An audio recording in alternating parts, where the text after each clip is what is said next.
Hey friends, a lot of users are reporting that there is a no sound problem with Windows Movie Maker.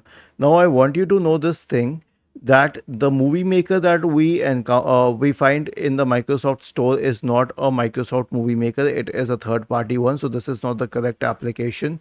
And as for the usual Windows Movie Maker, it has been discontinued.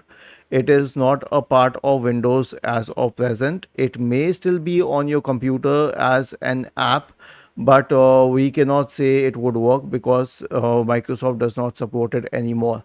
So what can you do in this case? Well, there is an alternative called Clipchamp and it's way better. So search for Clipchamp and then go to Microsoft Clipchamp and then you can use it.